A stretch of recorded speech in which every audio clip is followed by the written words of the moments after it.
Fahrenheit 451, वो तापमान जिस पर किताब का कागज आग पकड़ लेता है और जल उठता है। भाग 1। रात गहरी थी। शहर के किनारे एक घर आग में जल रहा था। गाय मॉन्टेग अपने हाथों में पीतल की नली थामे खड़ा था, जैसे कोई अजगर जहरीला केरोसिन उगल रहा हो। नली से निकली आग घर को निगल रही थी। जलती किताबें कबूतरों की तरह फड़फड़ा रही थीं, राख बनकर उड़ रही थीं। मॉन्टैग के चेहरे पर एक कठोर मुस्कान थी, जैसी हर फायरमैन के चेहरे पर होती है जिसने आग को अपना दोस्त बना लिया हो। काम खत्म करने के बाद उसने अपना हेलमेट चमकाया, जैकेट करीने से टांगी, नहाकर चैन की सांस ली और सीटी बजाता हुआ फायर स्टेशन से बाहर निकल आया। रात का सन्नाटा था, सड़कें सुनसान थी। सबवे से आती गर्म हवा के झोंके में उसने एस्केलेटर से ऊपर कदम रखा। कोई खास सोच नहीं, बस चलता जा रहा था। लेकिन मोड़ पर आते ही वो धीमा हो गया। पिछली कई रातों से उसे लगता कि इस कोने पर कोई खड़ा रहता है, जैसे कोई उसका इंतजार कर रहा हो। कभी हल्की सी खुशबू आती, कभी तापमान अचानक बदल जाता, मगर जब भी वो मुड़ता सड़क खाली मिलती। आज भी वही एहसास था। मॉन्टैग ने मोड़ काटा। चांदनी में सूखे पत्ते उड़ रहे थे। उनके बीच एक लड़की चल रही थी, मानो हवा ही उसे आगे बढ़ा रही हो। उसका चेहरा दूध सा उजला था, आंखों में मासूम जिज्ञासा। वो चलते चलते अपने जूतों से पत्तों को हिला रही थी। मॉन्टैग रुका। लड़की भी ठिठक गई। उसकी सफ़ेद पोशाक की सरसराहट सुनाई दी। उसकी काली चमकती आंखें इतनी जिंदा थीं कि मॉन्टैग को लगा कि उसने कोई बड़ी बात कह दी है, हालांकि उसने सिर्फ हेलो कहा था। आप नए पड़ोसी हैं ना? और आप ये फायरमैन? लड़की ने धीरे से कहा। अजीब ढंग से कहा तुमने। क्या केरोसिन की गम से पहचाना? हाँ, लड़की ने विस्मय से कहा। ये गंध कभी नहीं जाती। मेरे लिए तो ये इत्र जैसा है। सचमुच? लड़की ने कहा। मुझे नहीं पता। मैं क्लेरिस मैक्लेलैन हूं, उसने मुस्कुराकर कहा। गाय मॉन्टैग, साथ चलूगी? वो दोनों रात की ठंडी हवा में चांदी जैसी सड़क पर साथ साथ चलती रही। हवा में आड़ू और स्ट्रॉबेरी की हल्की महक थी, अजीब, क्योंकि मौसम ऐसा नहीं था। मैं 17 की हूं और थोड़ी पागल भी, लड़की हंस दी। मेरे अंकल कहते हैं 17 और पागलपन हमेशा साथ चलते हैं। क्या तुम्हें रात में घूमना अच्छा लगता है? मॉन्टैग ने पूछा। हाँ, मुझे चीजें देखना, सूंघना और कभी कभी सारी रात जागकर सूरज उगते देखना अच्छा लगता है। कुछ देर चुपचाप चलते हुए वो अचानक बोली, जानते हैं, मुझे आपसे बिल्कुल भी डर नहीं लगता। मॉन्टैग चौंका। डर क्यों लगना चाहिए? घर पहुंचकर मॉन्टैग ने उसे जाते देखा। उसके भीतर एक अजीब सी हलचल थी, जैसे किसी ने उसकी जेब टटोल ली हो, लेकिन हाथ लगाए बिना। उसने दरवाजा खोला। घर अंदर से ठंडा, उजाड़ और खामोश था। अंदर उसकी पत्नी मिल्ड्रेड बेहोश पड़ी थी। उसने ज्यादा नींद की गोलियां खा ली थीं। मॉन्टैग ने तुरंत डॉक्टर को बुलाया। 2 मशीनों से उसका पेट साफ किया गया और खून बदला गया। डॉक्टरों के लिए ये कोई बड़ी बात नहीं थी, ऐसे मामले रोज होते थे।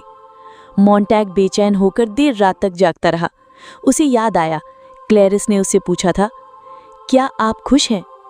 उसने कभी सोचा ही नहीं था कि वो खुश है या नहीं। अगले कई दिनों तक क्लेरिस रोज उसका इंतजार करती रही। वो अजीब सवाल पूछती, क्या आपने कभी बारिश में भीगा हुआ पत्ता सूंघा है? क्या आपने कभी चांद को देखते देखते चले हैं? मॉन्टैग को लगता ये लड़की साधारण नहीं है, ये सचमुच जिंदा है। लेकिन अचानक एक दिन वो गायब हो गई। पड़ोसियों ने बताया, शायद वो किसी दुर्घटना में मर गई। मॉन्टैग टूट गया। वो फायर स्टेशन गया, मगर उसका मन अब किताबें जलाने में नहीं लग रहा था। उसी शाम उसकी टीम को आग लगाने बुलाया गया, पर वहां एक बूढ़ी औरत थी जिसने अपनी किताबें छोड़ने से इनकार कर दिया। उसने खुद को जलाकर राख कर दिया।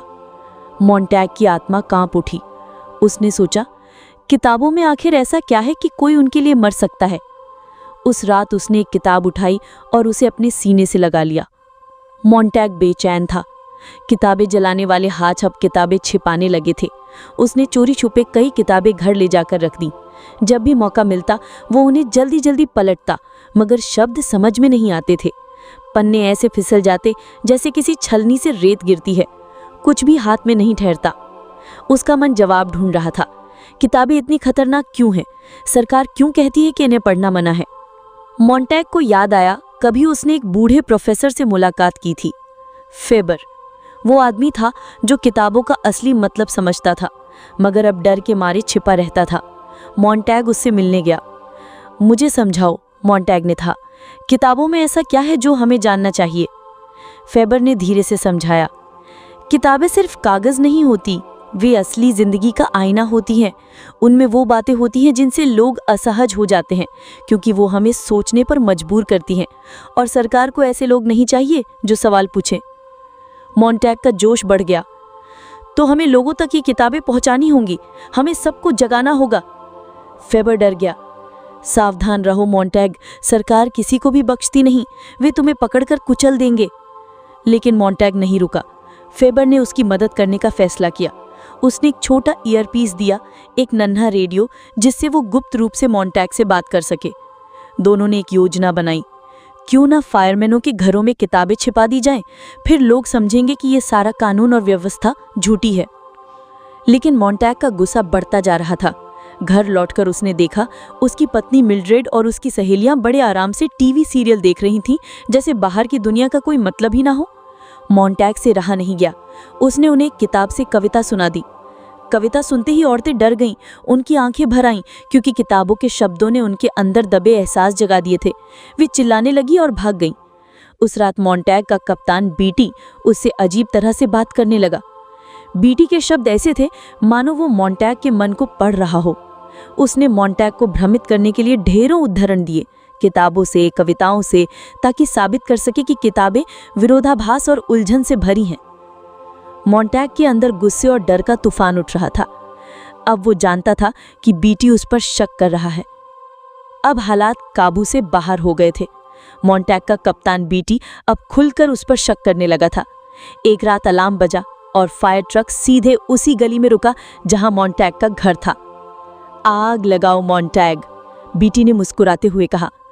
तुम्हें अपना ही घर जलाना होगा, यही नियम है। मॉन्टैग का दिल धक से रह गया। उसकी पत्नी मिल्ड्रेड ने ही शिकायत की थी और घर छोड़कर भाग गई थी। मॉन्टैग ने दांत भींच लिए। उसने अपने ही हाथों से घर जलाया। किताबें, यादें सब राख हो गई। बीटी ने उसे घेर लिया और ताने दिए। देखा, किताबें हमेशा मुसीबत लाती हैं। लेकिन मॉन्टैग अब डरने वाला नहीं था। उसने फायर गन मोड़कर बीटी पर ही चला दी और कप्तान जल उठा। यह बगावत की खुली घोषणा थी। अब मॉन्टैग भगोड़ा था। पूरा शहर उसके पीछे पड़ गया। मैकेनिकल हाउंड, वो डरावना रोबोटिक शिकारी कुत्ता, उसकी गंध सूंघते हुए पीछा करने लगा। मॉन्टैग फेबर के घर पहुंचा, जहां फेबर ने उसे भागने का रास्ता बताया। नदी की ओर जाओ, फेबर ने कहा। शहर से बाहर पुराने रेलवे ट्रैक के पास कुछ लोग हैं, किताब वाले लोग। वे याद से किताबें जीवित रखते हैं। मॉन्टैग ने कपड़े बदले, गंध मिटाई और नदी में कूद पड़ा। नदी उसे शहर से दूर ले गई, अंधेरे जंगलों और खुले आसमान की ओर। वहां उसने घूमने वाले बुद्धिजीवियों के एक छोटे समूह को पाया। ये लोग किताबें छिपाकर नहीं रखते थे, बल्कि कंठस्थ कर लेते थे। कोई होमर की कविताएं याद रखता था, तो कोई बाइबल, कोई प्लेटो। जब तक असली किताबें लौटेंगी, हम किताबें बनकर जिएंगे, वे उन्होंने कहा। उसी रात मॉन्टैग और ये लोग दूर से देखते रहे। शहर पर बम गिराए गए और सब कुछ ध्वस्त हो गया।